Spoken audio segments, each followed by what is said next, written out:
कांग्रेस सांसद दीपेंद्र हुड्डा का बयान सामने आया है। कांग्रेस को जनता ने बराबर का बहुमत दिया है। सरकार को अब इसका एहसास भी हो मर्डर के नंबर 1 बन चुका। कांग्रेस सरकार में जनता बेखौफ थी। दीपेंद्र हुड्डा अब भाजपा सरकार में गुंडे बदमाश बेखौफ घूम रहे हैं। दीपेंद्र हुड्डा की तरफ से यह बयान दिया गया है। कांग्रेस के सांसद दीपेंद्र हुड्डा की तरफ से भाजपा के ऊपर निशाने साधे गए तो उन्होंने सूबा सरकार को भी कटहरे में खड़ा किया है। कानून व्यवस्था को लेकर सवाल उठाए गए। कहा कि आज हरियाणा फिरौती और मर्डर में नंबर 1 है। कांग्रेस सरकार में जनता बेखौफ घूमती थी, अब भाजपा सरकार में गुंडे और बदमाश बेखौफ नजर आ रहे हैं। कांग्रेस के सांसद दीपेंद्र हुड्डा की तरफ से ये बयान दिया गया है। उनका कहना है कि कांग्रेस को जनता ने बराबर का बहुमत दिया है और सरकार को अब इसका एहसास भी हो गया होगा। आज हरियाणा की विधानसभा के अंदर आखिरकार चर्चा सरकार को करानी पड़ी। सरकार को भी विपक्ष की कांग्रेस विधायक दल की ताकत का पता चल गया होगा। बराबर का जनादेश प्रदेश वासियों ने हमें भी दिया, बराबर की वोट हमें भी मिली है। मात्र आधे प्रतिशत वोट के फासले से सरकार बनी।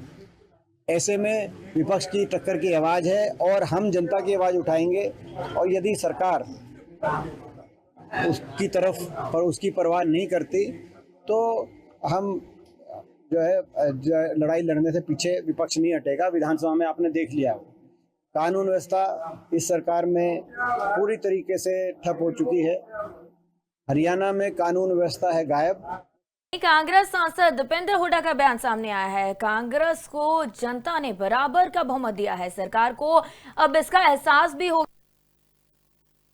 मर्डर के नंबर 1 बन चुका। कांग्रेस सरकार में जनता बेखौफ थी। दीपेंद्र हुड्डा अब भाजपा सरकार में गुंडे बदमाश बेखौफ घूम रहे हैं।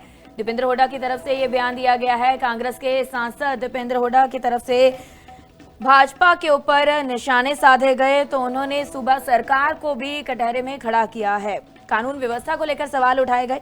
कहा कि आज हरियाणा फिरौती और मर्डर में नंबर 1 है। कांग्रेस सरकार में जनता बेखौफ घूमती थी, अब भाजपा सरकार में गुंडे और बदमाश बेखौफ नजर आ रहे हैं। कांग्रेस के सांसद दीपेंद्र हुड्डा की तरफ से यह बयान दिया गया है। उनका कहना है कि कांग्रेस को जनता ने बराबर का बहुमत दिया है और सरकार को अब इसका एहसास भी हो गया होगा। आज हरियाणा की विधानसभा के अंदर आखिरकार चर्चा सरकार को करानी पड़ी। सरकार को भी विपक्ष की कांग्रेस विधायक दल की ताकत का पता चल गया होगा। बराबर का जनादेश प्रदेश वासियों ने हमें भी दिया, बराबर की वोट हमें भी मिली है। मात्र आधे प्रतिशत वोट के फासले से सरकार बनी। ऐसे में विपक्ष की टक्कर की आवाज़ है और हम जनता की आवाज़ उठाएंगे। और यदि सरकार उसकी तरफ पर उसकी परवाह नहीं करती तो हम लड़ाई लड़ने से पीछे विपक्ष नहीं हटेगा। विधानसभा में आपने देख लिया, कानून व्यवस्था इस सरकार में पूरी तरीके से ठप हो चुकी है। हरियाणा में कानून व्यवस्था है गायब।